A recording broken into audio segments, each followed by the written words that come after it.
नमो हरियंतारम नमो सिद्धारम नमो आयरियारम नमो उवज्जायारम नमो लोये सव्व सावरम ऐसो पंच नमुकारो सव्व पाव परासरो मंगलानंच सव्वे सिम परमम अवै मंगलम राग द्वेष विजेतारम ज्ञातारम विश्ववस्तुना सक्र पूज्य गिरामेशम तीर्थे संस्कृति मानये पन्नगे च सुरेन्द्रे च कौशिके पाद संस्कृति निर्विशेष मनस्काय श्रीवीर स्वामिने नमः अज्ञानां तिमिरान्धानां ज्ञानां जननी शलाकया नेत्रमुन्मिलितं येन तस्मै श्रीगुरवे नमः सर्वरिष्टप्रणाशाय सर्वभीष्टार्थदायिने सर्वलब्धिनिधानाय श्रीगौतम स्वामिने नमः ओंकारबिन्दुसंयुक्तं नित्यं ध्यायन्ति योगिना कामदं मोक्षदं चैव ओंकाराय नमो नमः.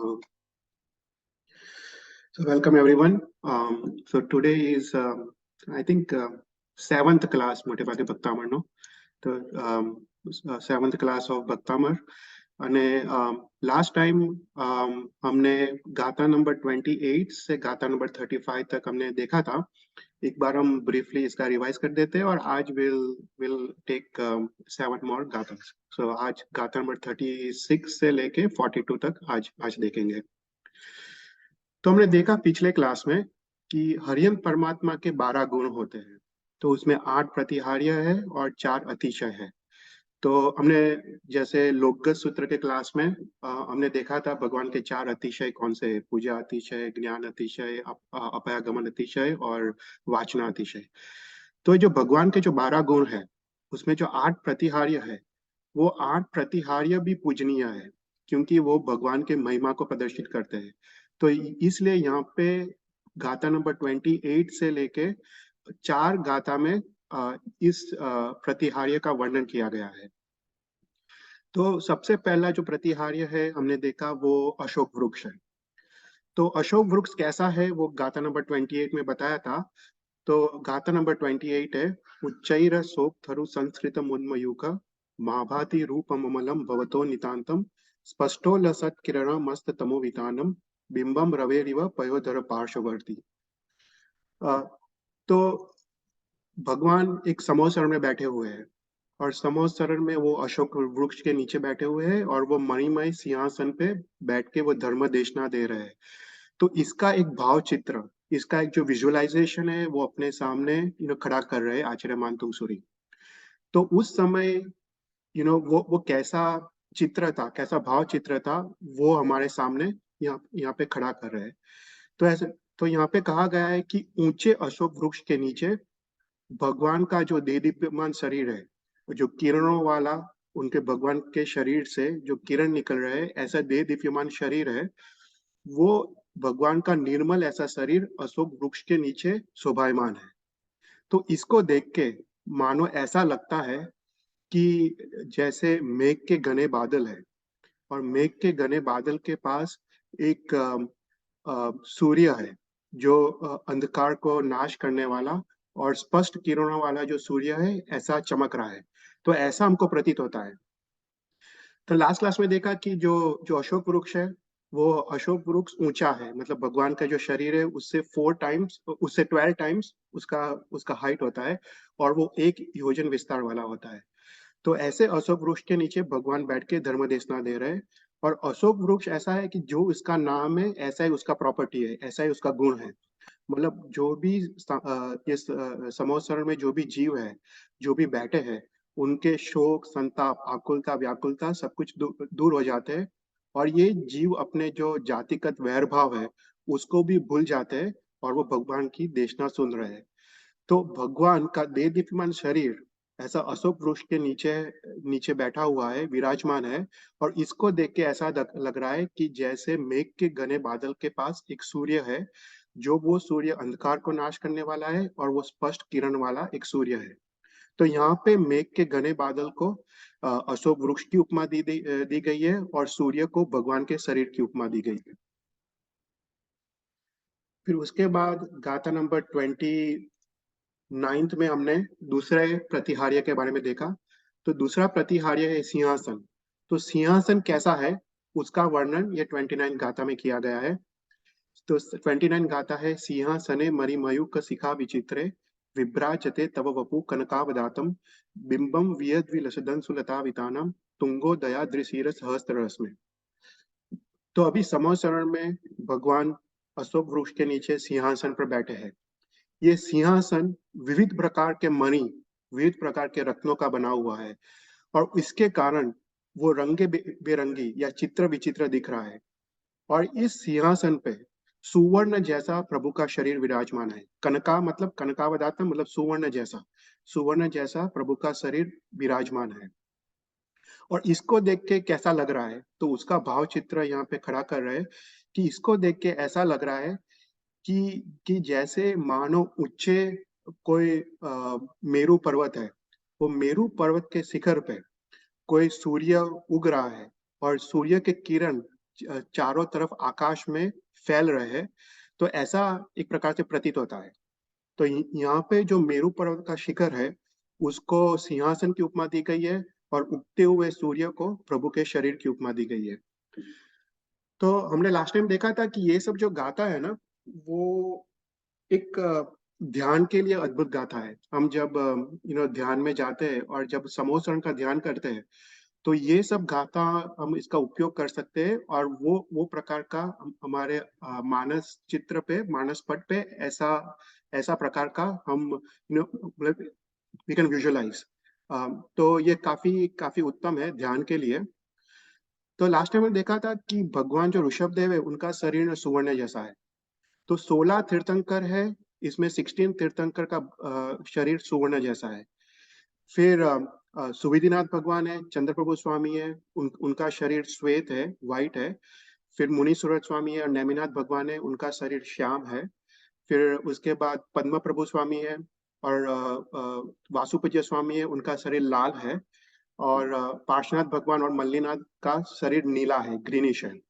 और बाकी सभी तीर्थंकर का शरीर सुवर्ण जैसा है। तो इसलिए यहाँ पे आचार्य मानतुंग सूरी ने जो ऋषभदेव भगवान है, उनको सुवर्ण की, उनके शरीर को सुवर्ण की उपमा दी है। तो कनकावदातम मतलब सुवर्ण जैसा आपका शरीर सिंहासन पे शोभायमान है। फिर उसके बाद हमने गाथा नंबर 30 देखा। तो गाथा नंबर 30 में थर्ड प्रातिहार्य जो चामर है, वो चामर का वर्णन किया गया है। तो ये चामर कैसे है, तो कहते हैं कुंदा वदात चल चामर चारु शोभम विभ्राजते तव वपु कलधौत कांतम उद्यच सांक सुचि निर्जर वारी धार मुच्चै ततम सुरगिरिव सात कौम्भम। तो कलधौत कांतम, अगेन सुवर्ण जैसा आपका शरीर। तो यहाँ पे कहते हैं कि सुवर्ण जैसा आपका शरीर के आजू बाजू दोनों ओर इंद्रारिक चामर विंज रहे हैं, या ऊपर और नीचे हो रहे हैं। तो ये चामर कैसा है, कैसे है, तो बोलते कुंदा वदात चल चामर मतलब मचकुंद पुष्प या मोगरे जैसे श्वेत, व्हाइट कलर के ये चामर है। और ये चामर आपके सुवर्ण जैसे शरीर के दोनों ओर विंज रहे हैं। तो इसको देख के कैसा लग रहा है, तो कहते हैं कि इसको देख के ऐसा लग रहा है कि जैसे सुवर्णमय मेरू पर्वत के शिखर पर दोनों ओर उदित चंद्रमा है, और उदित चंद्रमा जैसी श्वेत जलधारा ऐसे सुवर्ण सुवर्ण के मेरू पर्वत के शिखर पे गिर रही है। तो ऐसा हमको प्रतीत होता है। तो यहाँ पे सुवर्ण जैसा जो मेरू पर्वत है, उसको भगवान के शरीर की उपमा दी गई है। और उदित चंद्रमा जैसी जलधारा दोनों ओर मेरू पर्वत के शिखर पे गिर रही है, उसको चामर, श्वेत चामर की उपमा दी गई है। तो ऐसा एक प्रकार का विजुअलाइजेशन हमको हमको क्रिएट करना है। तो हमने देखा कि ये सब जो प्रतिहार्य है, प्रतिहार्य का बाह्य रूप से ये सब वर्णन है, पर उसका जो अभ्यंतर रूप से भी उसका एक महिमा है। तो जैसे अशोक वृक्ष है, वो जो समोसरण के जीव के शोक और संताप को दूर करता है। फिर जो मणिमय सिंहासन है, वो जो समोसरण में जो बैठे हुए जीव के मोह को वो नाश करता है, मोह दशा को वो नाश करता है। उसी प्रकार जो चामर है, वो चामर जो भी जीव समोसरण में बैठे हुए हैं, उसके लिए एक एक शीतलता प्रदान प्रदान करता है, एक शांति और शीतलता वो समोसरण के जीव के लिए वो प्रदान करता है। तो उसके बाद गाथा नंबर 31 में फोर्थ प्रतिहार्य की बात की है। तो फोर्थ प्रतिहार्य है छत्रतय। तो ये छत्रत्रय कैसा है उसका वर्णन है। छत्रत्रयम् तव विभाति शशांक कांता, मुच्चै स्थितं सकित भानुकर प्रतापम, मुक्ता फल प्रकल जाल विवृद्ध शोभम, प्रख्यापयत्री जगत परमेश्वरत्वम। तो अभी हमको एक विजुलाइज करना है कि भगवान समोसरण में है, ऊंचे अशोक वृक्ष के नीचे बैठे हैं और सिंहासन पे बैठे हैं, और भगवान के दोनों ओर चामर विंज रहे हैं। अभी जब भगवान समोसरण पे बैठे हुए होते हैं तो भगवान चतुर्मुख होते हैं, और भगवान तो ईस्ट फेसिंग होते हैं, पर जो व्यंतर देव है वो भगवान के ही अतिशय से वो तीन और रूप वो वो क्रिएट करते हैं, और चारों दिशा में ये सभी प्रतिहार्य होते हैं। तो जो जो चामर होता है, वो चामर टोटल 48 चामर्स होते हैं। तो हर एक डायरेक्शन में there are 12 chambers. So left में 6 होते हैं और राइट में 6 होते हैं। तो ऐसा करके पूर्व दिशा में 12, उत्तर दिशा में 12, दक्षिण और पश्चिम दोनों में 12-12 ऐसे चामर्स होते हैं। तो टोटल 48 चामर्स हमको विजुलाइज करने हैं। तो यहाँ पे कहा गया है कि फोर्थ प्रतिहार्य है छत्रत्रय। तो ये छत्रत्रय कैसा है उसका वर्णन किया गया है। तो कहते हैं कि छत्रत्रय वो शशांक कांता, मतलब वो चंद्र जैसा श्वेत है। मुच्च स्थितम, मतलब आपके आपके सिर ऊपर वो स्थित है। और स्थगित भानुकर प्रतापम, वो सूर्य की किरण को वो रोक रहा है, सूर्य के प्रताप को वो रोक रहा है। और मुक्ता फल प्रकर जाल विवृद्ध शोभम, मतलब वो मोतियों, विविध प्रकार के मोतियों की रचना से उसकी शोभा में वृद्धि हो रही है। और ये जो छत्रत्रय है, वो छत्रत्रय क्या है, तो बोलते प्रख्या पयत्री जगत परमेश्वरत्वम। वो आप तीन जगत के स्वामी हो उसको वो प्रदर्शित करते हैं। आप तीन लोक के नाथ हो, तीन भुवन के स्वामी हो उसको वो प्रदर्शित करते हैं, इसलिए वो तीन छत्र एक के ऊपर एक होते हैं। तो यहाँ पे ये चार गाथा में चार प्रतिहार्य का वर्णन आता है, पर और चार प्रतिहार्य का वर्णन भक्तामृत स्तोत्र में नहीं आता है। सिर्फ 8 में से सिर्फ 4 प्रतिहार्य का वर्णन किया गया है। पर दूसरे जो 4 प्रतिहार्य है उसमें जो पुष्प वृष्टि है, देवधुंदुभि है, दिव्य ध्वनि है, और फोर्थ है भामंडल। तो उसका वर्णन भक्तामृत स्तोत्र में नहीं आता है, पर उसका भी हमको विजुलाइज करके हमको समझ लेना चाहिए। तो यहाँ पे गाथा नंबर 28 से 31 में ये चार प्रतिहार्य का वर्णन किया गया है। फिर चार प्रतिहार्य का વર્ણન કર ક્વેશ્ચન છે. તમે જે પેલું સમજાવ્યું ને કે આગળના ત્રણમાં દરેક અભ્યંત એટલે હા હા આંતરિક પેલા જે હોય તો છત્રની એ શેનું લાઈક એ સિમ્બોલ. છત્રનું ને ધેટ્સ વેરી ગુડ ક્વેશ્ચન. તો છત્રનું એવું છે કે એ સૂર્યના પ્રતાપને રોકે છે. હવે હા. સૂર્ય છે ને એ અભ્યંતર દ્રષ્ટિથી આધિ ને વ્યાધિનું કારણ છે. તો સમોસરના જે પણ જીવો છે એને આધિ ને વ્યાધિ બધી દૂર થઈ જાય છે આ છત્ર થઈથી. બરાબર. હા, આપણે લાસ્ટ ટાઈમમાં લીધું હતું એટલે આ વખતે બહુ ડિટેલમાં નહીં લીધું પાછું. પણ લાસ્ટ ટાઈમ આપણે જ્યારે ડિટેલમાં લીધું હતું ત્યારે એની આપણે વાત કરી હતી કે અભ્યંતર રીતે આ છત્રતય સંસાર જે સમોસરમાં જે જીવ છે એની આધિ ને વ્યાધિ દૂર કરે છે અને એક શાંતિનું વાતાવરણ ક્રિએટ કરે છે. બરાબર, ખ્યાલ આવી. तो गाथा नंबर 32 में भगवान के विहार समय का वर्णन है। तो अभी तक हमने चार प्रतिहार्यों को देखा। अभी आचार्य मानतुम सूरी भगवान के विहार समय का वर्णन कर रहे हैं। तो यहाँ पे कहते हैं, उन्निंद्र है मनम पंकज पुंज कांति, पर्युल्ल सन्न कमयूक शिखाभिरामो, पादौ पदानि तव यत्र जिनेन्द्र दत्त, पद्मानि तत्र विबुधा परिकल्पयन्ति। तो यहाँ पे जब विहार करते हैं, तो जब विहार करते हैं तो ये आठों आठ प्रतिहार्य तो साथ में होते ही है। तो भगवान जब विहार करते तो अशोक वृक्ष भी साथ में होता है, सिंहासन भी साथ में होता है, दोनों साइड चामर भी होते हैं, तो सब कुछ ये आठों आठ प्रतिहार्य तो साथ में होता है। पर उसके साथ साथ जब भगवान विहार करते हैं, भगवान के पांव के नीचे देवता है एक सुवर्ण कमल की रचना करते हैं। तो ये सुवर्ण कमल 9 होते हैं, टोटल 9 सुवर्ण कमल होते हैं। और जब भगवान अपने पैर आगे बढ़ाते हैं तो पीछे के 2 सुवर्ण कमल देवता आगे लेके आ जाते हैं। वो पीछे के दो सुवर्ण कमल का देवता परावर्तन करते, मतलब उसको वापस नया जैसा कर देते, और नया जैसा करके वो भगवान के चरण कमल के नीचे रखते हैं। तो उसका वर्णन यहाँ पे किया गया है। तो कहते हैं कि ये सुवर्ण कमल कैसे है। तो उन्निंद्र है मन पंकज पुंज कांति, कि उन्निंद्र मतलब विकसित, विकसित ऐसे सुवर्ण कमल की कांति, जो जो सुवर्ण कमल की कांति, और वो चारों और फैल रही है, पर्युल्लसन मतलब चारों ओर वो फैल रही है।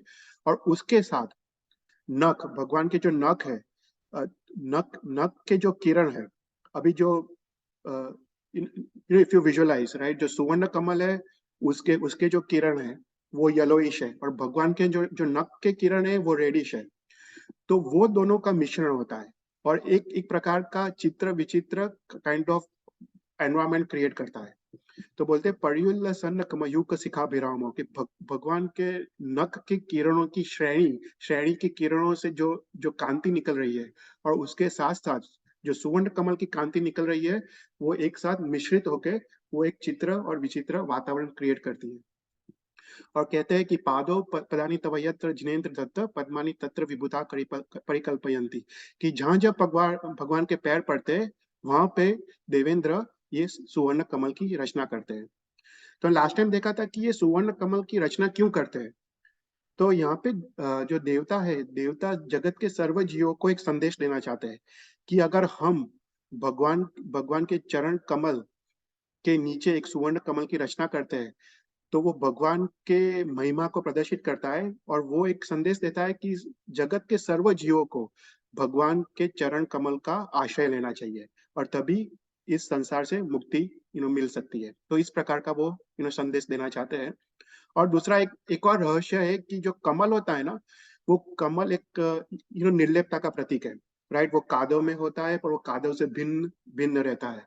तो वो भी एक गर्भित संदेश है कि कमल क्यों, क्योंकि कमल एक निर्लेपता का प्रतीक है। तो देवता हमको वो कहना चाहते हैं कि हमको संसार से अलिप्त रह के हमको ज्ञाता दृष्टा भाव हमको क्रिएट करना चाहिए, तभी हमको इस संसार से मुक्ति पा सकते हैं।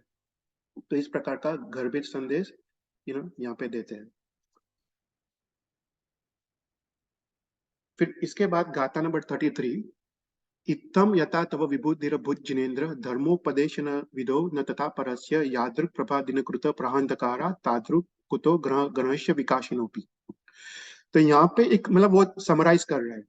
तो यहाँ पे आचार्य मानतुंग कह रहे हैं कि इथम मतलब जिस प्रकार से पूर्व पूर्व गाथाओं में जिस प्रकार से मैंने कहा, जिस प्रकार से हमने ये प्रतिहार्य, भगवान के जो 8 प्रतिहार्य है, 34 अतिशय है, उसके बारे में हमने देखा। तो इस प्रतिहार्य और इस अतिशयों की जो ऐश्वर्य है, भगवान के धर्म धर्म देशना के वक्त जो ऐश्वर्य है, ऐसा ऐश्वर्य हरिहर देव में नहीं है। तो ऐसा ऐश्वर्य अन्य धर्म के धर्म उपदेशक जब देशना देते हैं, तो ऐसा इस प्रकार का ऐश्वर्य नहीं है। तो तो कहते हैं कि जैसे यादृक प्रभा दिनकृत प्रहांधकार, कि जैसे सूर्य अंधकार को नाश करता है, ऐसा जो ग्रह ग्रह गण है, जैसे बुध है, शुक्र है, शनि है, ए, ए, उनके समूह की कांति उस प्रकार का अंधकार का वो नाश नहीं कर सकती है। मतलब भगवान का जो ज्ञान प्रकाश है वो सूर्य जैसा है, और बाकी जो अन्य धर्मों के देव देवियों का जो ज्ञान प्रकाश है वो मर्यादित है, वो सीमित है। तो उस प्रकार से यहाँ पे आचार्य मानतुंग हमको कह रहे हैं।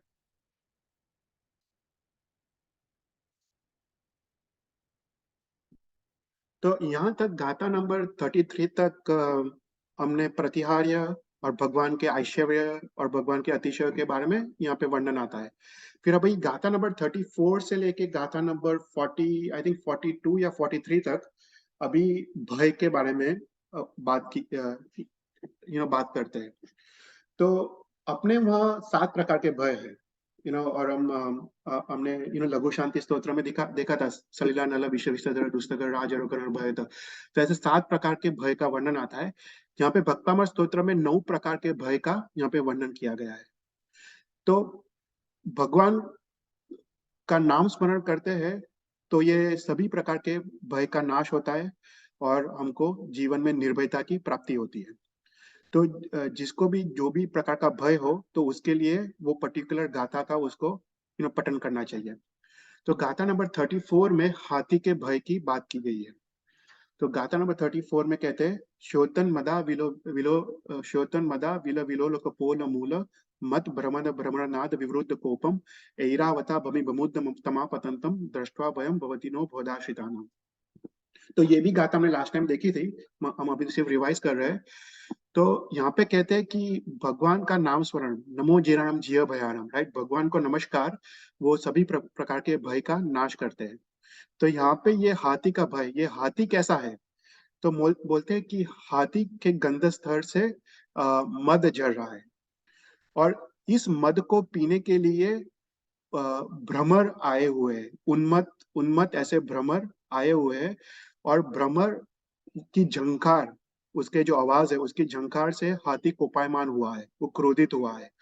और ऐसा ऐरावत जैसा बड़ा हाथी, ऐरावता भूमि भूमि ऐरावत जैसा बड़ा हाथी ऐसा क्रोध में आके, उद्धत होके, अशिक्षित या अविवेकित होके अपने तरफ आ रहा हो, तो बोलते ऐसा महाभयंकर हाथी उन्मत्त होके क्रोधित होके अगर अपने तरफ आ रहा हो, तो उसको देख के भी आपके आश्रितों को भय नहीं लगता। दृष्टवा भयम भवतिनो भवदाश्रितानाम, मतलब उसको ऐसे हाथी को देख के भी आपके जो आश्रित है, आपका जो नाम स्मरण करते हैं, तो ऐसे हाथी को देख के भी उनको भय नहीं लगता है, और ऐसे हाथी का भय भी दूर हो जाता है। तो यहाँ पे ना हर एक गाथा में व्यवहार से, बाह्य दृष्टि से एक भय का निवारण होता है, पर उसका अभ्यंतर दृष्टि से भी एक एक अर्थ निकलता है। तो बाह्य दृष्टि से तो ऑफ कोर्स हाथी का भय का दूर हो जाता है, पर अभ्यंतर अभ्यंतर दृष्टि से जो हाथी है, वो हाथी एक मतलब उपसर्गों का प्रतीक है। विविध प्रकार के जो बड़े उपसर्ग आते हैं, तो उसका प्रतीक हाथी है। तो अभ्यंतर उपसर्ग और बाह्य उपसर्ग, तो दोनों प्रकार के उपसर्ग भगवान के नाम स्मरण से दूर हो जाते हैं। और लास्ट गाथा नंबर 35 हमने लास्ट टाइम देखा था। गाथा नंबर 35 में सिंह सिंह के भय का निवारण होता है। तो ये सिंह कैसा है? भिन्ने भकुम बगल दुज्ज्वल सोनी ताप्त मुक्ता फल प्रकृभूषित भूमि भाग बद क्रम क्रमगतम हरिणाधिपोपी नाक्रामति क्रम युगाचल संसृजमते। तो बोलते हैं, ये सिंह कैसा है? तो सिंह अत्यंत पराक्रमी है। वो वो वो वो सिंह हाथी के गंधस्थर को वो अपने दोनों पंजों से चीर दे सकता है, और इस गंधस्थर से जो मोती गिरती है, अभी अभी हमने लास्ट टाइम देखा था कि हर एक हाथी के गंधस्थर में मोती नहीं होती, पर जो भद्र टाइप के हाथी होते हैं उसमें ही मोती होती है। तो भद्र जाति का जो हाथी है वो अति बलवान होता है। तो ऐसे बलवान हाथी को भी सिंह परास्त करता है। तो ऐसे जो सिंह है, सिंह महापराक्रमी है, वो हाथी के गंधस्तर को चीर के उसमें जो मोती गिरे हैं, वो मोती रक्त से युक्त है, खून से युक्त है। और वो जब वो भूमि पे गिरते हैं, वो एक अद्भुत वातावरण क्रिएट करता है, वो भूमि को सुशोभित करता है। प्रकर भूषित भूमि भागा, मतलब एक शोभायमान वो दिखाई देता है कि मोती, व्हाइट कलर के मोती रक्त से खंडित है। तो ऐसा सिंह, पराक्रमी सिंह। तो बद क्रम क्रमगतम हरिणाधिपोपी, हरिणाधिपोपी मतलब जो जंगल के जो प्राणी है उसका अधिपति, तो वो सिंह। तो वो सिंह अपने दोनों पैर इकट्ठे करके वो छलांग मारने के लिए तैयार है, अपने ऊपर छलांग मारने के लिए तैयार है। उसने अपने शरीर की व्यू रचना ऐसे क्रिएट की है कि वो अभी तुरंत हमारे पे छलांग मारेगा। तो ऐसे सिंह को भी देख के आपके जो आश्रित है, तो ऐसा सिंह भी उस पे आक्रमण नहीं करता है। तो बोलते हैं कि हाथी का तो भय दूर होता है, पर आपके नाम स्मरण से ऐसे महापराक्रमी सिंह का भी आक्रमण दूर होता है। तो बाह्य दृष्टि से सिंह का आक्रमण तो दूर होता है, पर अभ्यंतर दृष्टि से सिंह मिथ्यात्व का प्रतीक है। तो जो भी जीव भगवान का नाम स्मरण करते हैं, भगवान को समर्पित होते हैं, भगवान को भक्तिभाव पूर्वक उनकी वंदना करते हैं, उसको मिथ्यात्व रूपी अंधकार से उनको मुक्ति मिलती है। तो यहाँ तक हमने लास्ट टाइम देखा था। अभी हम गाथा नंबर 36 की ओर जाते हैं।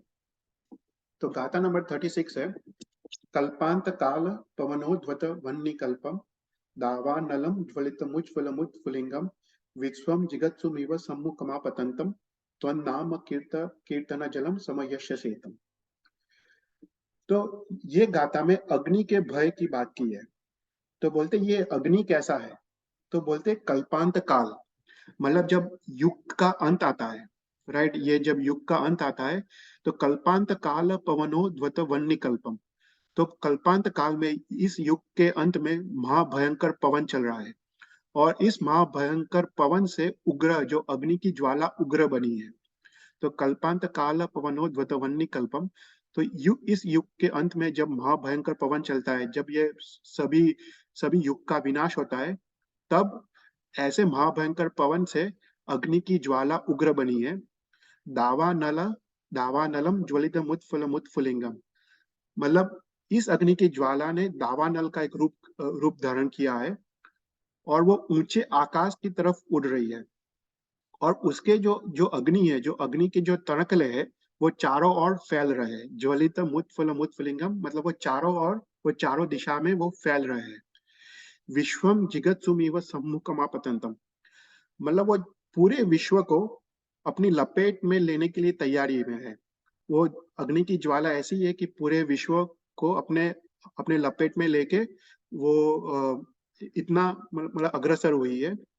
तो ऐसी ज्वाला, ऐसी महाभयंकर अग्नि, आपके नाम रूपी कीर्तन से उसका उसका शोषण होता है।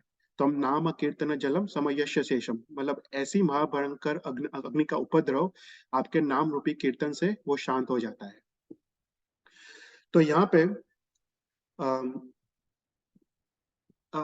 जो अग्नि है, राइट, जब जंगल में आग लगती है, हमने देखा कि कैलिफोर्निया फायर्स, राइट, काफी वाइल्ड फायर्स आते हैं। इवन ऑस्ट्रेलिया में काफी काफी बड़ा वाइल्ड फायर आया था। तो जब जंगल में आग लगती है, तब उसको कंट्रोल करना बहुत ही मुश्किल हो जाता है। तो उस समय भगवान का नाम कीर्तन, वो एक जल, तो नाम कीर्तन जलम, मतलब वो एक जल का काम करती है। मतलब जैसे भगवान का नाम कीर्तन अस्खलित धारा से बहते हुए बरसात का पानी, तो उसके जैसे उपकार का वो काम करती है। तो यहाँ पे बाह्य दृष्टि से तो ये अग्नि कैसी है कि वो पवन से वो उग्र बनी है, और वो दावानल का रूप उसने धारण किया है। वो आकाश में ऊंची उड़ रही है, और उसके तणखले चारों ओर फैल रहे हैं, और पूरे विश्व को वो लपेट की लेने की तैयारी में है। तो ऐसे महाभयंकर अग्नि को भी आपका नाम कीर्तन जो करते हैं, वो ऐसा अग्नि से भी उसको शांति मिलती है, और ऐसा अग्नि भी शांत हो जाता है। तो बाह्य दृष्टि से अग्नि का भय से तो मुक्ति मिलती है, पर अभ्यंतर दृष्टि से अग्नि वो काम वासना का प्रतीक है। अग्नि मतलब काम वासना। तो यहाँ पे कहते हैं कि जो भी जीव अभ्यंतर दृष्टि से, जो भी जीव आपका नाम स्मरण करता है, उसके जीवन में काम वासना से उसको मुक्ति मिलती है, और वो नैष्ठिक ब्रह्मचर्य का वो जीवन में पालन कर सकता है। अपने में ना एक स्तवन आता है यशो विजय सूरी का। उसमें उसमें स्तवन में आई थिंक लास्ट गाथा है, उसमें उसमें लिखा है, अम, अ, वासित है जिन गुण मुझ दिल को जैसो सुर तरु बाग, और वासना लगे ना ताकू जैसे जस कहे तू बड़ भाग। तो बोलते हैं कि जो भी जिन गुण का अनुभव करता है, उसको वासना उसको उसके जीवन से दूर हो जाती है। तो यहाँ पे वही बात यहाँ पे की गई है कि जो भी भगवान का नाम स्मरण करता है, वो जीवन में इजीली ब्रह्मचर्य का वो पालन कर सकता है, और उसको जीवन में उसको नैष्ठिक ब्रह्मचर्य का अद्भुत एक पालन कर सकता है। तो ऐसी उसको शक्ति मिलती है भगवान के नाम स्मरण से। कोई क्वेश्चन हो तो पूछना।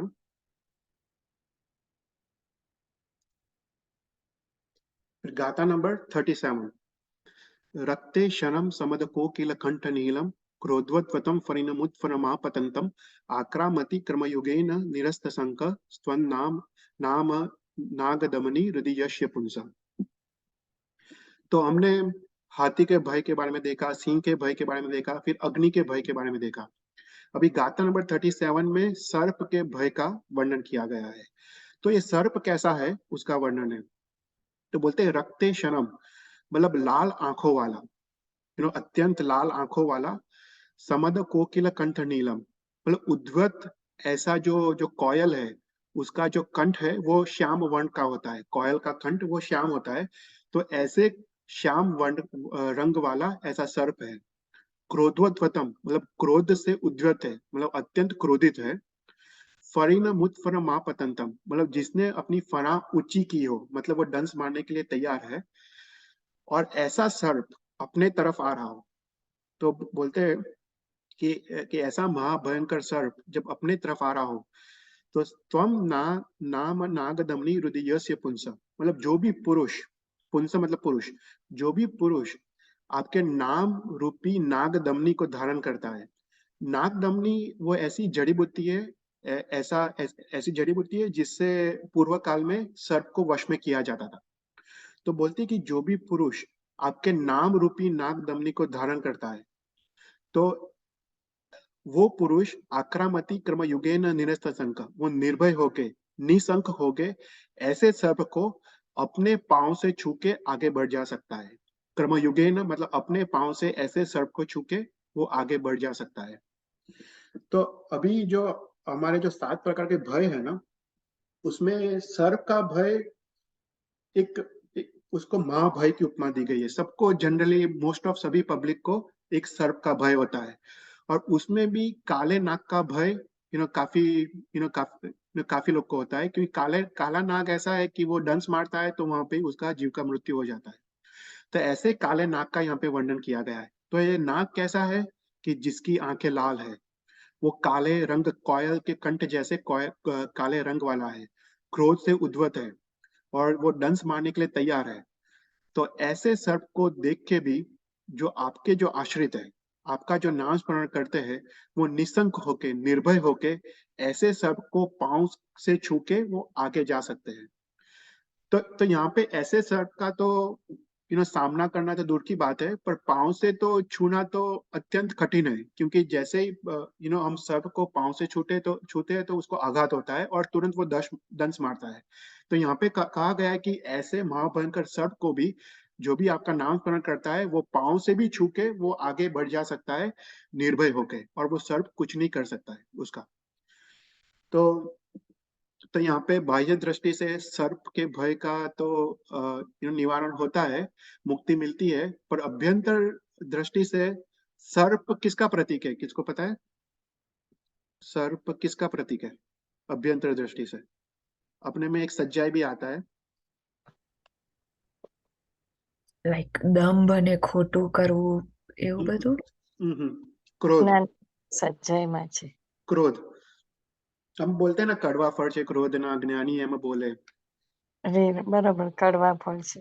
राइट? तो सर्प एक क्रोध का, इसलिए यहाँ पे क्रोधवत्वतम लिखा है ना, क्रोध का प्रतीक है।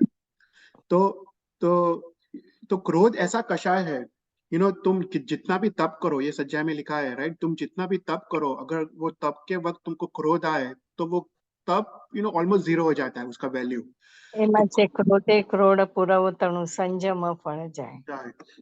સાધુ ઘણો તપિયો હતો, धरतो मन वैराग, शिष्य ना क्रोध थकित है चंड कोशियो नाग, राइट? जो क्रोध से हमको सर्प की गति भी मिलती है, और सर्प खुद क्रोध का प्रतीक है, राइट? तो मतलब इसलिए कर्म का फल ही यह है कि जो भी क्रोध करता है उसको दूसरे भाव में क्रोध, सर्प जैसा उसको गति मिलता है, राइट? तो यहाँ पे बाह्य दृष्टि से तो हमको सर्प का निवारण होता ही है, पर अभ्यंतर दृष्टि से जो भी भगवान का नाम स्मरण करता है, यहाँ पे नाम स्मरण मतलब भगवान को समर्पित होता है, भगवान के आज्ञा का पालन करता है, राइट? भगवान के प्रति प्रेम भाव, भक्ति भाव जो धारण करता है, तो उसको उसके जीवन में क्रोध उसको शांत हो जाता है, उसको क्षमा गुण की प्राप्ति होती है। तो अद्भुत बात है यहाँ पे कि उसको क्षमा गुण की प्राप्ति होती है और हृदय में उसको एक शांति उसको प्रदान होती है। तो ये भगवान के नाम स्मरण का अभ्यंतर फल हमको क्रोध कषाय से उसकी मुक्ति मिलती है।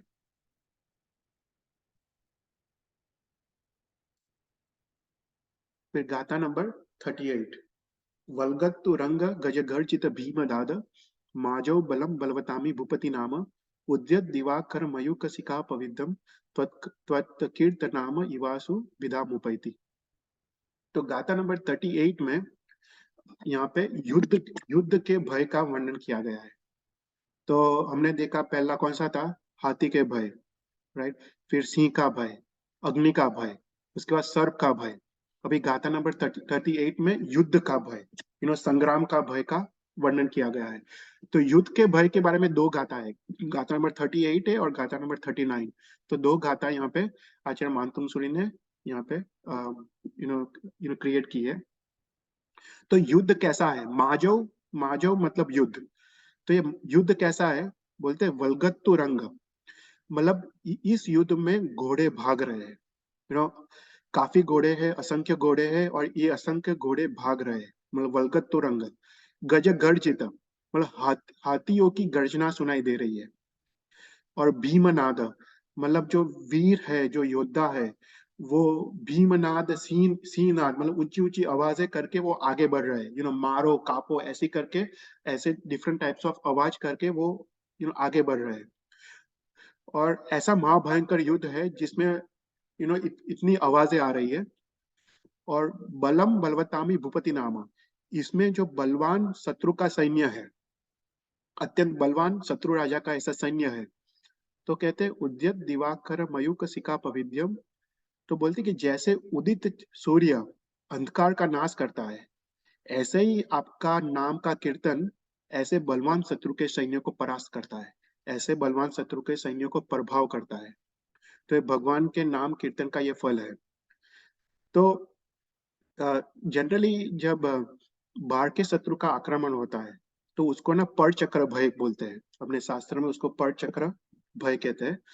तो जब ये पर चक्र भय, जब ये बलवान शत्रु का राजा का आक्रमण होता है, तब वो सामान्य कोटि का नहीं होता है।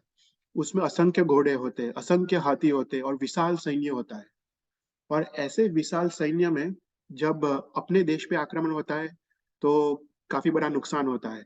उसमें काफी जीव की हिंसा होती है, काफी लोग को बंदी बनाया जाता है, काफी लोग को टॉर्चर, यातनाएं दी जाती है, और काफी माल मिलकर का भी नुकसान होता है।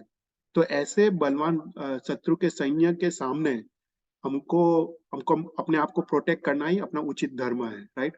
तो अपने देश की रक्षा ही इस उस समय उचित धर्म है।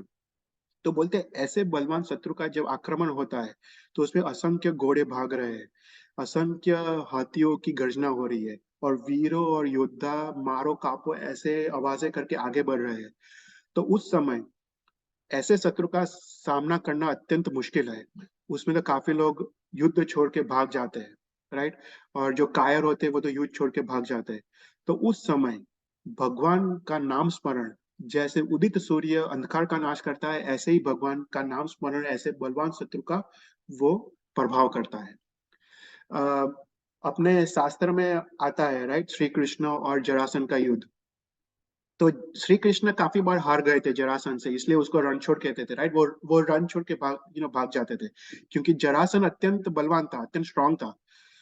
तो उसने उसने क्या किया? श्री कृष्ण ने श्री शंखेश्वर पार्श्वनाथ की आराधना की, और शंखेश्वर पार्श्वनाथ की आराधना से उसने जरासंध के सैन्य को डिफीट किया।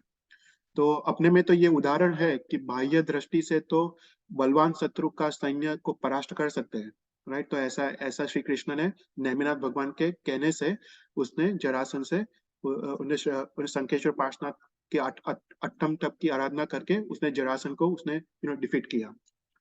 तो बाह्य दृष्टि से युद्ध में विजय मिलती है, पर अभ्यंतर दृष्टि से युद्ध किसका प्रतीक है? किसी को पता है? अभ्यंतर दृष्टि से युद्ध अपना काम क्रोध। ना। देखो, काम तो आ गया अग्नि, राइट, और क्रोध आ गया सर्प, राइट। तो अभी यहाँ पे जो जो राजा है, सबसे बड़ा अपना अपना राजा कौन सा है? मोह राजा, मोह राइट। राजा। मोह हम्म, राजा, राइट। तो यहाँ पे जो बलवान राजा के सैन्य को डिफीट होते हैं, मतलब हम जो भी भगवान का नाम स्मरण करते हैं, वो मोह राजा पे उसको विजय प्राप्त होती है।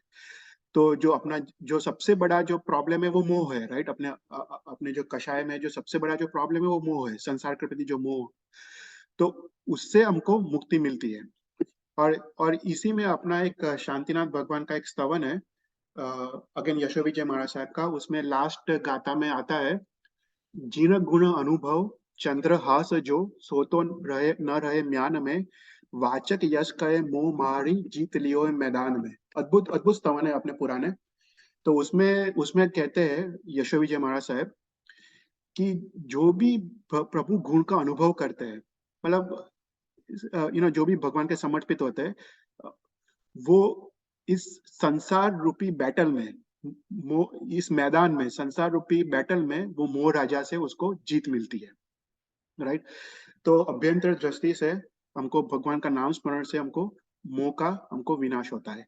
तो ये तुमको वेन एवर यू डू भक्तामरा, मैं तो बोलता हूँ कि एक बार भक्तामरा का क्लास फिनिश हो, उसके बाद तुमको रोज एक बार भक्तामर गिनना चाहिए। और अगर पूरा भक्तामर न गिन पाओ तो एटलीस्ट सिलेक्ट वन गाथा। हम ना हर एक गाथा का हम उसका देखेंगे कि उसका फल क्या है नेक्स्ट क्लास में। पर सिलेक्ट वन गाथा और उसका तुम रोज तुम उसको पठन करो, एक गाथा का। और अभ्यंतर दृष्टि से सोचो कि तुमको तुम्हारे आत्मा से कौन सा रोग निकालना है, तो उस प्रकार से तुम पठन करो। तो ऋषभदेव भगवान की कृपा से तुमको उस प्रकार का कषाय या उससे तुमको मुक्ति मिलेगी। तो गाथा नंबर 38। फिर गाथा नंबर 39 भी में भी युद्ध का वर्णन किया गया है। कुंताग्र भिन्न गज शोणित वारिवाह वेगावतार तनया तरयोद्ध भीमे युद्धे जयम विदित दुर्जय जय भक्षा त्वत्पाद पंकज वनाश्रयणो लभन्ते। तो त्वत्पाद पंकज वनाश्रयणो लभन्ते मतलब जो भी जीव आपके चरण कमल का आश्रित होते हैं, तो तो तो वो जीवों को बोलते कुंताग्र भिन्न गज शोणित वारिवाह। तो बोलते बोलते ये युद्ध कैसा है कि भाले जो युद्ध में जो भाले होते हैं, भाले के अग्रभाग से हाथियों का भेद हुआ है। कुंताग्र भिन्न गज शोणित, गज मतलब हाथी। तो भाले के अग्रभाग से हाथियों का भेद हुआ है और असंख्य हाथी है। और इस हाथियों के होने से, हाथियों का मरण होने से लोही की नदी बह रही है। गज शोणित वारिवाह मतलब पूरी लोही की नदी ऐसी ऐसी बह रही है। तो इतना महाभयंकर युद्ध है। और बोलते हैं कि वेगावतार तनयोत्तर युद्ध भीमे मतलब दो जो जो योद्धा है, इस लोहे की नदी को वेग से, झड़प से उसके एंटर होके उसको तैर के दूसरी ओर जाने की कोशिश कर रहे हैं। मतलब यहाँ पे देखो आचार्य माउंटेन सूरी एक एक एक प्रकार का युद्ध का चित्र क्रिएट कर रहे हैं। कितना भयंकर युद्ध है। जैसे महाभारत का युद्ध था, उसमें बोलते हैं कि 18 करोड़ लोग मर गए थे महाभारत के युद्ध में। इतना महाभयंकर युद्ध। तो वो युद्ध कैसा होगा, राइट। अगर तुम सोचो तो असंख्य हाथी का वध हुआ है और असंख्य हाथियों के वध के कारण पूरी लोही की नदी हो गई है। और जो जो योद्धा है वो अत्यंत व्याकुल हो गए कि ये लोही की नदी को मैं पार कैसे करूं। तो उनको झड़प से उसमें उतर के उसको पार करना है कि उनको दूसरी साइड उनको पहुंच के उनको युद्ध करना है। तो ऐसे महाभयंकर युद्ध में जो भी आपका चरण कमल के आश्रित है, तो ऐसे महाभयंकर युद्ध में उसको दुर्जय राजा युद्धे जयम विजय दुर्जय जय पक्ष मतलब दुर्जय जो राजा है इस महाभयंकर युद्ध में, उससे उस पे विजय मिलती है, राइट। तो तो यहाँ पे अगेन दूसरी गाथा है युद्ध के बारे में। तो यहाँ पे कहना चाहते हैं कि इतना महाभयंकर संग्राम अगर हो रहा हो तो उसमें भी हमको विजय प्राप्त होती है। तो सामान्य संग्राम में तो अवश्य विजय प्राप्त तो होगी। तो यहाँ पे बाह्य दृष्टि से तो हमको युद्ध में विजय प्राप्त होती है, पर अभ्यंतर दृष्टि से यहाँ पे एक रहस्य छुपा है। हमने ना जैसे बाहुबली का हमने दृष्टांत देखा था, राइट। कि वो तीर्थंकर क्लास में जो बाहुबली है, बाहुबली वो कौशक में खड़े हैं, राइट। और वो अम, और जब वो कौशक में खड़े हैं तब उनकी साध्वी बहन महाराज, साध्वी महाराज उनको वंदन करने आती है। और वो वंदन करने के बाद वो साध्वी महाराज वो बोलती है बाहुबली को कि गजवर थकी तुम नीचे उतरो, राइट। तुम हाथी से नीचे उतरो। तब वो बाहुबली सोचते हैं कि मैं कहाँ हाथी पे चढ़ा हूँ और ये क्यों ऐसा बोल रहे हैं। पर वो सोचते हैं कि मेरी जो बहन है, जो जो साध्वी महाराज है, वो कभी झूठ नहीं बोल सकती है। तो वो सोचते हैं, तो उनको पता चलता है कि मैं अभिमान रूपी हाथी पे चढ़ा हूँ। तो यहाँ पे जो हाथी है, तो यहाँ पे जो पहली लीटी है कुंताग्र भिन्न गज सोनित वाणी वाह। तो तो जैसे हाथी भाला के अग्रभाग से हाथियों का हरण होता है, हाथियों का वध होता है, उसी प्रकार यहाँ पे जो गजवर है, गजवर को अभिमान की उपमा दी है। और अभिमान कैसा है? हाथी जैसा है, वो अत्यंत विशाल है। और अपने जो आत्मा की प्रगति के लिए, जो गुण स्थानक की वृद्धि के लिए सबसे ज्यादा जो रुकावट है वो अपना अभिमान है, वो अपना अहंकार है, राइट, अपना ईगो। वही सबसे ज्यादा बीच में आता है। और वही तो इसलिए अभिमान को दूर करना वो अत्यंत कठिन है, राइट। हर एक तरफ हमको कोई अपनी प्रशंसा करे तो अच्छा लगता है, कोई अपना बुरा बोले तो हमको हमको दुख होता है। उसका कारण क्या है? कि अपना ईगो है, अपना अभिमान है, राइट। तो अभिमान सबसे सबसे मुश्किल है। तो यहाँ पे रहस्य रूप से, अभ्यंतर रूप से ये कहा गया है कि जैसे भाले से हाथी का वध होता है, उसी प्रकार से भक्ति रूपी भाले भाले से अभिमान रूपी हाथी का वध होता है। तो जो भी जीव भगवान के भक्ति करता है, भाई भक्ति ऐसी चीज है ना जिसमें अभिमान ऑटोमेटिकली दूर हो जाता है। इसलिए भक्ति मार्ग वो उत्तम मार्ग है, राइट। भक्ति में क्या है? भगवान के प्रति प्रेम है, भगवान के प्रति समर्पण भाव है। और जहाँ पे समर्पण भाव है वहां पे अहंकार रहता नहीं है। तो बोलते हैं कि जैसे भाले से हाथी का वध होता है, उसी प्रकार भक्ति रूपी भाले से अभिमान रूपी हाथी का वध होता है। और हम जीवन में गुण स्थानक में हम आगे बढ़ सकते हैं। तो ऐसे अभ्यंतर रूप से यहाँ पे वो संदेश दिया गया है।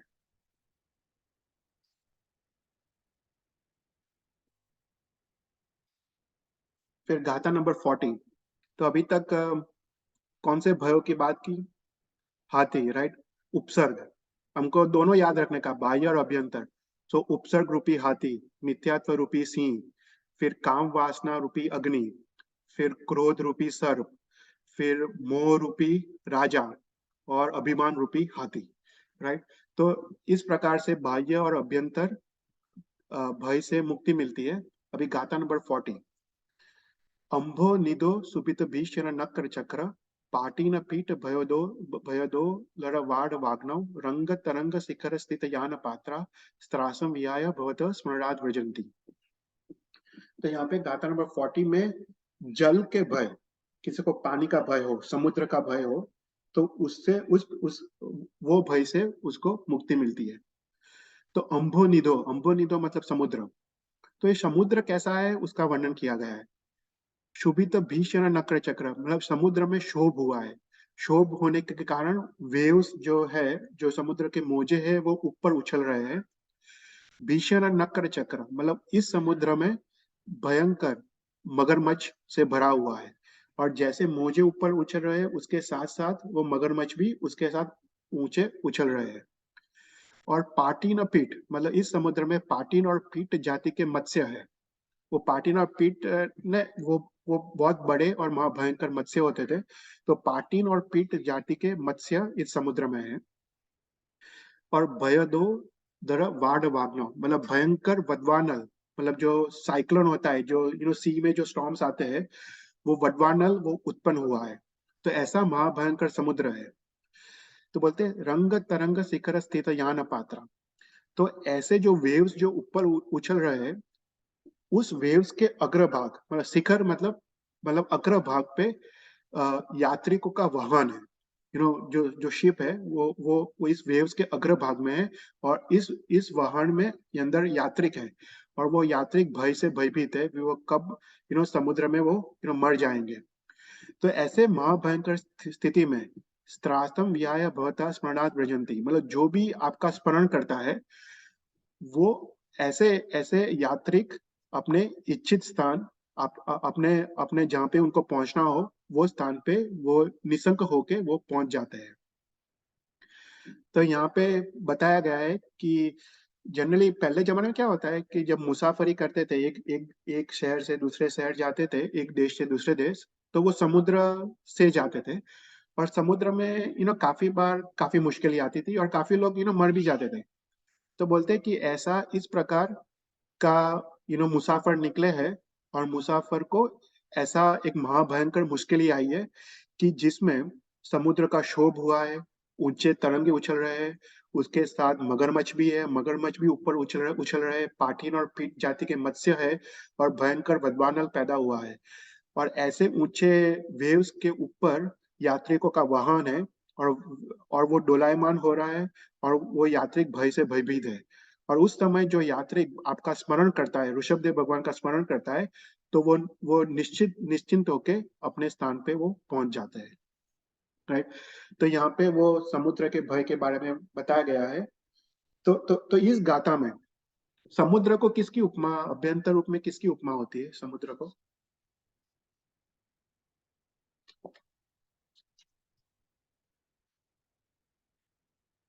तो समुद्र को बेसिकली अपने संसार की उपमा, राइट, संसार सागर। हाँ बरोबर बराबर। याद तो समुद्र मतलब संसार। देखो यहाँ पे आचार्य मानतुम सूरी ना, मतलब दोनों प्रकार से बोल रहे हैं। वो तो हम लोग सिर्फ व्यवहार से इसका अर्थ लेते हैं, पर ये निश्चय से भी इसका इसका रहस्य छुपा हुआ होता है। मतलब अद्भुत, उन्होंने निश्चय का भी अर्थ करके ये गाथा की रचना की है। तो बोलते हैं कि ये समुद्र मतलब संसार सागर है, और इस संसार सागर एक महाभयंकर है। और ये संसार सागर में जो वाहन है, वाहन मतलब अपना शरीर, अपना देह, और उसमें जो यात्रिक है, मतलब यात्रिक मतलब आत्मा। देखो जैसे यात्रिक वाहन में अपने इच्छित स्थान में पहुंचने की इच्छा रखते हैं, उसी प्रकार से अपना आत्मा सदगति की इच्छा रखता है। राइट। तो इस समुद्र को संसार सागर की उपमा दी गई है, वाहन को अपने देह की उपमा दी गई है, और यात्रिक को आत्मा की उपमा दी गई है। तो ये संसार सागर कैसा है? तो बोलते हैं कि अभिमान रूपी मगरमच्छों से भरा हुआ है, और राग और द्वेष रूपी पाटिन और पित्त मत्स्य से भरा है। और बोलते हैं कि इसमें भयंकर संकल्प और विकल्प के मोजे उछल रहे हैं। ये अभी संसार का वर्णन कर रहे हैं। राइट। उसमें अभिमान रूपी मगरमच्छ है जो अहंकार है, राग द्वेष रूपी पाटिन और पित्त जाति के मत्स्य है, और संकल्प और विकल्प रूप अपने जो जो मन के जो विकल्प है वो ऊंचे उछल रहे हैं, और काम और क्रोध रूपी वदबानल उत्पन्न हुआ है इस संसार सागर में। और इस महाभयंकर संसार सागर को पार उतरना है, जो आत्मा है उसको सदगति की इच्छा है। और अभी एक डर है कि हम संसार सागर में हम डूब जाएंगे और हमको दुर्गति की होगी, दुर्गति की प्राप्ति होगी। तो बोलते हैं कि जो भी जीव भगवान का स्मरण करता है, भगवान को समर्पित होता है, वो इस संसार सागर को पार कर सकता है, और वो उसको सदगति की या मोक्ष की उसको प्राप्ति हो सकती है। तो यहाँ पे एक मार्ग बताया है कि भगवान को जो समर्पित होता है उसको सदगति की प्राप्ति मिल सकती है। तो अभ्यंतर रूप से उसका ऐसा अर्थ निकलता है।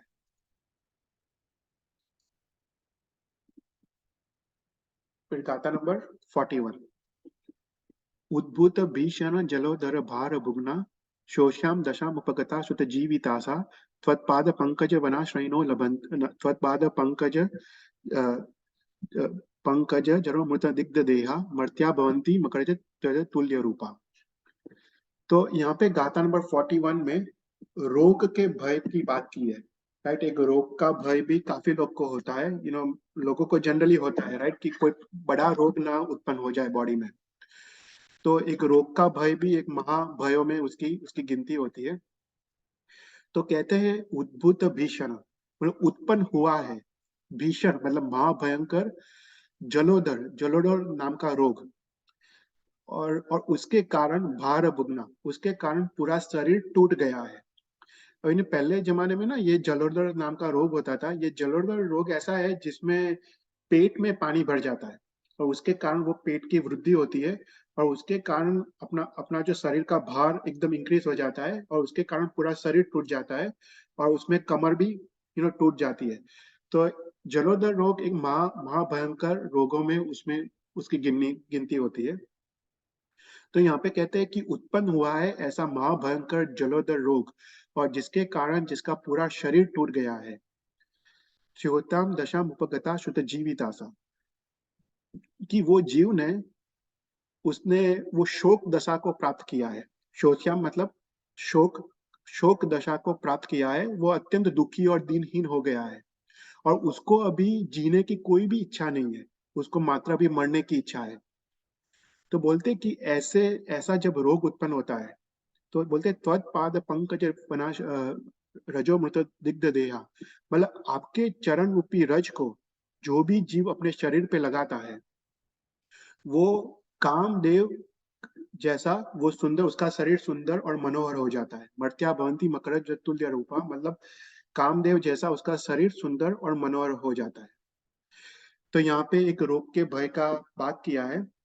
तो अम, अ, जैसे अगर शरीर में अपने अभी कौन से रोग, जैसे कैंसर है, राइट, ऐसे ऐसा ही उस समय में ये जलोदर रोग था। तो जब ऐसा रोग उत्पन्न होता है तो जीव एकदम शोकग्रस्त हो जाता है, राइट। उसको वो कितना भी पैसे खर्च करे पर फिर भी उसको वो रोग से मुक्ति नहीं मिलती है, और अंत में वो हार जाता है और वो उसको मृत्यु की प्राप्ति होती है। तो बोलते हैं ऐसा महाभयंकर रोग उत्पन्न हुआ है, जलोदर जैसा। और वो जीव ने अपनी जीने की आशा छोड़ दी है। तो ऐसा जीव अगर आपके चरण कमल की रज को अपने शरीर पे लगा है, तो वो उसका शरीर रोग से तो मुक्त हो जाता है, पर उसका शरीर कामदेव जैसा रूपवान और स्वरूपवान हो जाता है, राइट। तो अभ्यंतर दृष्टि से भगवान का नाम स्मरण से तो रोग से मुक्ति मिलती है। उसमें तो शास्त्र के काफी उदाहरण है कि कितने जीवों को बड़े बड़े रोग से मुक्ति मिली है भगवान का नाम स्मरण। पर अभ्यंतर रूप से रोग मतलब अपने अपना सबसे बड़ा रोग क्या है? भाव रोग, राइट। हम जो भाव रोग की बात करते हैं, राइट, तो भाव रोग सबसे बड़े अपने जो भाव रोग है वो अपने कषाय है, राइट। हम जो शास्त्र में जो क्रोध मान माया लोभ, तो बोलते कि जो भी जीव भगवान का नाम स्मरण करता है उसको ये भाव रोग सभी चारों चार कषाय से उसको मुक्ति मिलती है, राइट। कोई क्वेश्चंस? और उसके बाद ये लास्ट गाथा, गाथा नंबर 42। आपाद कंठ, आपाद कंठ मुरु शुंगल वेष्टितांगा, गाढ़ं ब्रुवन्नि कटकोटिनि घृष्ट जंगा, त्वन्नाम मंत्र मनीषम मनुजा स्मरंत, सद्य स्वयं विगत बंध भया भवंती। तो गाथा नंबर 42 में लास्ट प्रकार के भय, वो बंधन का भय, जिसको कारावार जेल जेल हुआ हो, राइट, उसका भय, बंधन का भय से उसको मुक्ति मिलती है। तो बोलते हैं कि आपाद कंठ, मतलब जिसका पूरा शरीर पांव से लेके कंठ तक, आपाद मतलब पाद मतलब पांव, तो जिसका पूरा शरीर पांव से लेके कंठ तक, मुरु श्रृंखल वेष्टितांगा, मतलब वो साकर से बांधा हुआ हो, राइट। अभी आचार्य मानतुंग सूर्य का ही वर्णन है यहाँ पे, राइट। वो खुद का वर्णन वर्णन है कि जिसका पूरा शरीर पांव से लेके गले तक बांधा हुआ हो, और घाटम भ्रुवन्नी कटकोटिनी घृष्ट जंगा, और ये जो सांकर है वो लोखंड की सांकर है, और इस सांकर का जो अग्र भाग है वो जंका को घिस रहा है, और इसके कारण बहुत ही पीड़ा हो रही हो, राइट। घाटम भ्रुवन्नी मतलब वो जोर से बांधा हुआ है, और वो सांकर का अग्र भाग जंगा को कंटिन्यूस घिस रहा है, और इसके कारण अत्यंत पीड़ा उत्पन्न हो रही हो। तो ऐसे सिचुएशन में त्वन नाम मंत्र मनीषम मनुजा स्मरंत, मतलब जो भी जीव आपका निरंतर नाम स्मरण करता है, तो जैसे ओम ऋषभदेव स्वामी ने नमः, ओम ऋषभाय नमः, राइट, ऐसा जो निरंतर वो जो जाप करता है, सद्य स्वयं विगत बंध भया भवंती, मतलब सद्य मतलब अपने प्रयत्न बिना, अपने प्रयत्न बिना कोई भी प्रकार के वो नेचुरली वो बंधन से उसको शीघ्र ही उसको मुक्ति मिलती है। स्वयं सद्य स्वयं मतलब अपने आप, कोई भी प्रयत्न बिना उसको इस प्रकार से बंधन से मुक्ति मिलती है। तो ये जो गाथा नंबर 42 है ना, वो अत्यंत महिमावंत गाथा है। तो शास्त्र में दो प्रकार के मत है।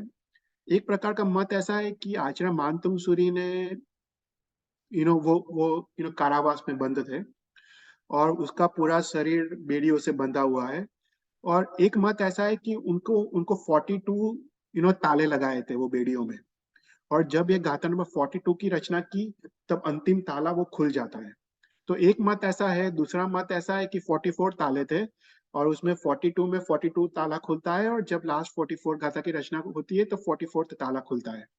पर आइदर वे, ये गाथा बोलते हैं शास्त्र में कि अत्यंत अत्यंत महिमावंत गाथा है, क्योंकि आचार्य मानतुंग सूरी ने खुद भक्तामृत स्तोत्र की रचना द्वारा बंधन से उसको उनको मुक्ति मिली थी। तो बाह्य दृष्टि से जेल कारावास से मुक्ति मिलती है, पर अभ्यंतर दृष्टि से अपना सबसे बड़ा बंधन क्या है? આપણને જે આત્માથી આત્માની મુક્તિ મળે કે જેથી આપણે આ બધા ભવ કરવા ના પડે. एग्जैक्टली तो अपने सबसे बड़ा बंधन अपना शरीर है, राइट? अपने आत्मा को बंधन किसका है? अपना शरीर का है ना। और शरीर का कारण क्या है? कर्म, राइट? तो सबसे बड़ा बंधन अपना कर्म है। तो अपने कर्म के वजह से हमको 84 लाख योनि में भटकना पड़ता है और डिफरेंट डिफरेंट शरीर को धारण करना पड़ता है। तो यहाँ पे लिखा है कि जो भी भगवान का नाम स्मरण करता है वो नेचुरली अपने प्रयत्न बिना, मतलब बोलते यहाँ पे ये है कि भगवान की भक्ति की ये ताकत है कि जो भी भगवान को समर्पित होता है फिर उसको बहुत प्रयत्न की जरूरत नहीं होती है। जिसको समर्पण भाव आ जाता है, अहंकार का नाश हो जाता है, फिर वो ऑटोमेटिकली उसके सभी कर्म का नाश हो जाता है। तो अपने आप ही भगवान का नाम स्मरण जो करता है उसको कर्म से मुक्ति मिलती है, अपने देह से मुक्ति मिलती है, और जो मोक्ष में जो निराकार जो स्वरूप है उसकी उसको प्राप्ति होती है, राइट? तो यहाँ पे हमने गाथा नंबर 42 तक देखा। नेक्स्ट टाइम हम गाथा नंबर 43 और 44 लेंगे, और उसके बाद हम नेक्स्ट टाइम ना हर एक गाथा का विल सी कि कैसे उसका हम देखेंगे कि ये भक्तामृत स्तोत्र की गाथा का विधि क्या है, राइट? उसका उसका हम शास्त्र में विधि क्या बताया गया है कि कैसे उसको सिद्ध किया जाए, तो वो हम देखेंगे। और हर एक गाथा का उसका उसका रीजन उसका जो फल क्या है वो भी हम देखेंगे। फिर उसके बाद यू कैन डिसाइड कि तुमको कौन से गाथा की विधि करनी है जीवन में, right? तो हम नेक्स्ट टाइम वो देखेंगे। पर अभी हम लास्ट टाइम की तरह हम लोग जो जो कथा है वो लेते हैं। ये कथा गाथा नंबर 36 के बारे में है। गाथा नंबर 36 कौन सी थी? अग्नि के અગ્નિના ભયની अग्नि के भय के बारे में थी। तो ये कथा भी अग्नि के भय के बारे में है। ये सब सत्य कथा है। ये हमने देखी थी कि 700 ईयर्स पहले जो कौन से महाराज थे, गुणानंद सूरी, मैं भूल गया, पर ऐसा कुछ नाम था। तो उन्होंने ये हर एक गाथा पे ये कथा लिखी गई है जो जो ट्रू स्टोरी पे आधारित है। तो गाथा नंबर 36 पे है। प्रतिष्ठान पूर्व में लक्ष्मीधर नाम का एक धनवान व्यापारी रहता था। वह जैन धर्म में काफी अनुरागी था और वो प्रतिदिन भक्तामृत स्तोत्र का वो पाठ पठन और वो ध्यान करता था। एक दिन व्यापार करने की इच्छा से बरद, ऊंट, घोड़े, पाड़े आदि को लेके वो पूर्व दिशा की ओर वो चला। उस वक्त ग्रीष्म का ऋतु था और ग्रीष्म ऋतु में वनस्पति सूख जाती है और अछत अछत के कारण जो वस्तु का उसको अच्छे दाम मिलते हैं। इसलिए उसने व्यापार करने के लिए ग्रीष्म ऋतु उसने पसंद की। अब रास्ते में एक जंगल आया और जंगल में अचानक एकाएक पवन प्रचंड रूप से बहने लगा। उसका वेग इतना था कि सब वह सोचने लगे कि अब क्या करें। और थोड़ी देर में वृक्षों की डालियां एक दूसरे से के साथ घिसने से आग लग गई, राइट? हम जैसे ड्राई हो जाता है ग्रीष्म ऋतु में, जैसे कैलिफोर्निया जैसा जंगल हो, तब वहां पे आग लग जाती है। तो ऐसा ही हुआ कि पवन आ रहा था और उसमें जो ड्राई जो ट्रीज की जो डालियां थी उससे उसे आग लग गई। यह आग भी प्रचंड बनी और 60 के लोगों ने बचने के इधर उधर वो भागने की कोशिश की, पर चारों ओर और आग ही आग दिखाई दी। सबने अब बचने की आशा छोड़ दी। तब लक्ष्मीधर ने भक्तामृत स्तोत्र के 36 गाथा का स्मरण किया। उसके एकाग्र चित्त से उसका उसने स्मरण किया और चक्केश्वरी देवी प्रसन्न हुई और उसने अपने सेवक को भेजा और इस भयंकर दावानल को शांत करने को बोला। थोड़ी क्षण में ये दावानल शांत हो गया और सबको आश्चर्य हुआ और लक्ष्मीधर शेठ को वो धन्यवाद कहने लगे। लक्ष्मीधर ने कहा कि मैं तो मात्र निमित्त हूँ, ये सब प्रभाव ऋषभदेव भगवान का है। सबको भक्तामृत का प्रभाव के बारे में बताया और जैन धर्म पे उनको अनुरागी बनाया। दूसरी बार जब प्रतिष्ठानपुर में भी एक महाभयंकर अग्नि की दावानल आया और उस समय भी यह 36 पद्य का स्मरण करके उसका अभिमंत्रित जल छाटा और नगर को सर्वभक्षी आग से उसने बचाया। तो नगर के राजा ने जैन धर्म को स्वीकार किया और लक्ष्मीधर सेठ का जीवन सुख और कीर्तिवान बना। तो यहाँ पे एक छोटा सा स्टोरी था गाथा नंबर 36 पे, पर इसमें फिजिकली मतलब उसको अग्नि से उसको मुक्ति मिली। फिर ये गाथा नंबर 38 और 39 में एक स्टोरी है। तो ये युद्ध के भय के जो 38 और 39 गाथा है ना, तो उसके बारे में स्टोरी है। तो मथुरा नगरी धन धान्य से समृद्ध थी तथा श्री सुपार्श्वनाथ और श्री पार्श्वनाथ के चरणों से वो पावन थी। इस नगरी में रणकेतु नाम का पराक्रमी राजा राज्य करता था। इस राजा का गुण वर्मा नाम का एक लघु बंधु एक भाई था। वो उसका भाई गुण वर्मा वो जैन धर्म पे दृढ़ अनुरागी था और वो काफी दान देता था और दान देने में वो अग्रसर था और वो नित्य भक्तामर का वो पाठ करता था। एक दिन पटरानी ने रणकेतु को कहा कि हे देव, आपका भाई आपसे भी अधिक लोकप्रिय और कीर्ति वाला है, इसलिए वह एक दिन तुमको राज्य भ्रष्ट करके खुद राजा बन जाएगा। राज्य का हरण करने वाले ऐसे भाई को भी शत्रु मानना चाहिए। राजा ने कहा, हे देवी, हम दो भाइयों में खूब प्रेम है, इसमें शत्रुता क्यों करना चाहिए? इस जगत में ऐसा भाई मिलना अत्यंत दुर्लभ है। राय ने कहा, यह बात रहने दो, इस तरह से तो तुम अपना राज्य भी खो दोगे तो अपने पुत्र को क्या मिलेगा? इस प्रकार से भड़काने के बाद रणकेतु ने कुछ भी सोचे बिना अपने भाई को राज्य से बाहर कर दिया। गुण वर्मा ने अपने भाई का हुक्म मिलने के बाद अपने धर्म पर श्रद्धा रख के राज्य को छोड़ दिया। वह घूमते घूमते जंगल तक पहुंचा। वहां पर एक गुफा में रह के उसने फल फूल खाया और अपने जीवन वो पसार करने लगा। वो रोज परमेष्टि का ध्यान और भक्तामर का वो स्मरण करता था और खास करके 38 और 39 गाथा पे वो विशिष्ट वो साधना करता था। इसके प्रभाव से चक्केश्वरी देवी प्रसन्न हुई और चक्केश्वरी देवी ने पूछा, हे वत्स, क्या वरदान चाहिए? गुण वर्मा ने कहा कि मुझे राज्य चाहिए। देवी ने कहा कि ऐसा ही होगा। अब एक दिन रणकेतु राजा अपने कोई दुश्मन राजा पर चढ़ाई करने के लिए अपना लश्कर लेके निकले। बीच में ये जंगल आया जहाँ पे गुण वर्मा छुपा हुआ था। तो बीच में जंगल आया। तब रणकेतु के सैनिकों से अपने गुप्तचर द्वारा समाचार मिला कि रणकेतु ये गुफा में छुपा हुआ है। तो राजा ने गुस्से से आकर उसने अपने सैनिकों को कहा कि उस गुफा पे आक्रमण करो और उसको मार डालो। तो सैनिकों ने गुफा पर आक्रमण किया। गुण वर्मा को यह पता चला और वो भक्तामर स्तोत्र का 38 और 39 गाथा का स्मरण करने लगा। चक्केश्वरी देवी के प्रभाव से राजा का सैन्य अस्त व्यस्त हो गया और सब पूरा सैन्य इधर उधर भागने लगा। राजा को पता चला कि गुण वर्मा को कोई दैविक सहाय है। राजा ने अपनी हार स्वीकारी। गुण वर्मा विनय के कारण अपने बड़े भाई के पैरों में गिरा। शास्त्र में कहा गया है कि सत्पुरुष विनय से नमन करता है पर भय से नहीं। रणकेतु राजा ने अपने भाई को विनय को देख के वो खूब पश्चाताप किया और वो संसार के प्रति वैराग्य उनको पैदा हुआ और उन्हें संयम जीवन स्वीकार किया। दूसरे दिन गुण वर्मा का राज्य अभिषेक हुआ और उसने विविध प्रकार की धर्म आराधना करके अपना जीवन सार्थक बनाया। तो यहाँ पे 38 और 39 तो युद्ध के पे विजय की स्टोरी थी।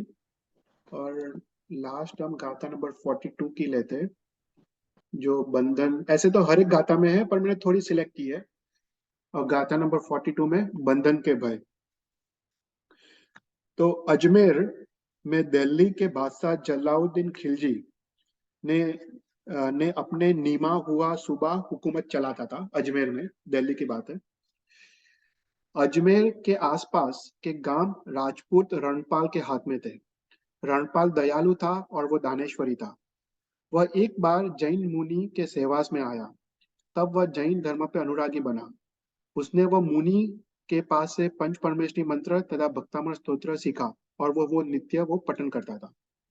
एक बार अजमेर के सुबा ने रणपाल और उसके पुत्र को छल कपट से पकड़ लिया।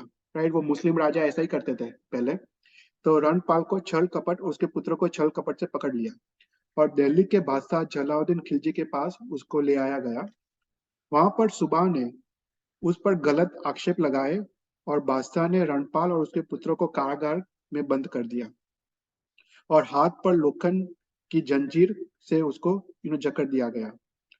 अब क्या करना, यह विचार के साथ रणपाल ने भक्तामृत स्तोत्र का स्मरण शुरू किया और जब भक्तामृत स्तोत्र का पाठ 10,000 तक पहुंचा, मतलब उसने जो ये 42 पद्य का उसने 10,000 बार पाठ किया, तब एक दिन रात्रि को एक सुंदर वस्त्र अलंकार से युक्त एक स्त्री कारागार के पास आके खड़ी रही। उसने कहा, हे वत्स, तू अब अपने गांव चल, तू अब अपने गांव में जा। रणपाल ने पूछा, आप कौन हो? तब वह स्त्री ने कहा कि मैं चक्केश्वरी देवी की सेविका हूँ। देवी ने रणपाल के बेड़ियों को तोड़ डाला और कारागार के दरवाजे को खोल दिया और रणपाल को गुप्त मार्ग द्वारा नगर के बाहर उसको निकाल दिया।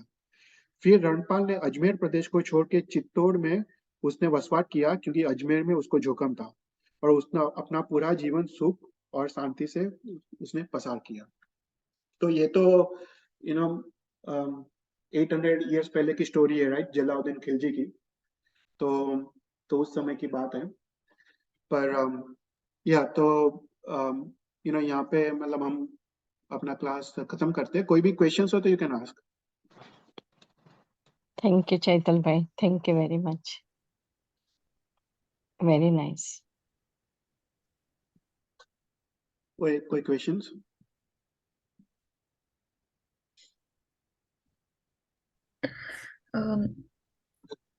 I have a question. It's general.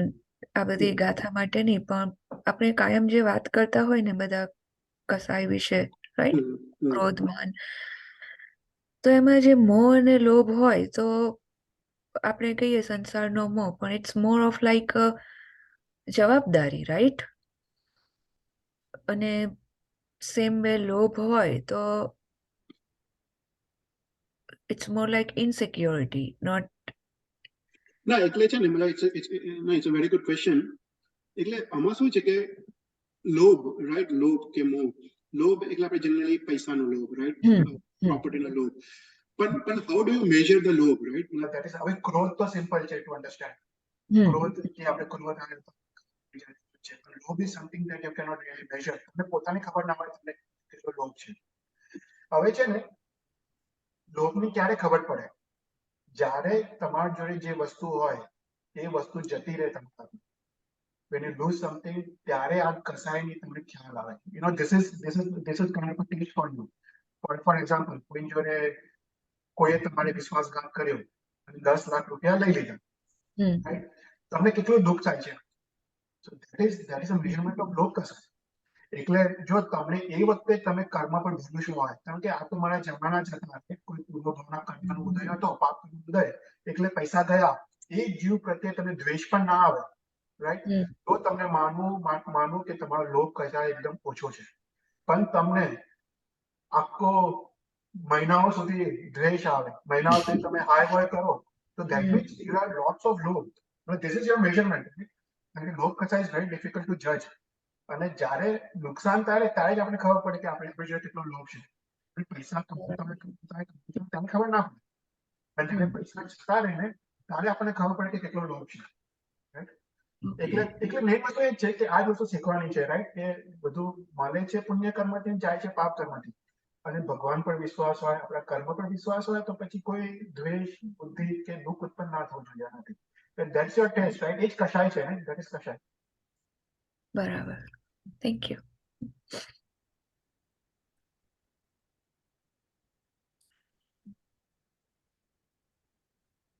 કોઈ ક્વેશ્ચન હોય તો કેન. હા, એક નોકાય નમો અયંતાણ નમો સિદ્ધાણમ નમો અયનમ નમો વજ્રાયણમ નમો લોહિ સૌસાણમ એસો પંચ નમકારો સૌ પાપરાણો મગલાન તે સૌથી પરમ મંગલ દિનાજ્ઞા વિધિ બોલે ઉચ્ચાર. Thank you everyone. Thank you. Thank you. Thank you. Thank you, Jai Jinendra. Jai Jinendra.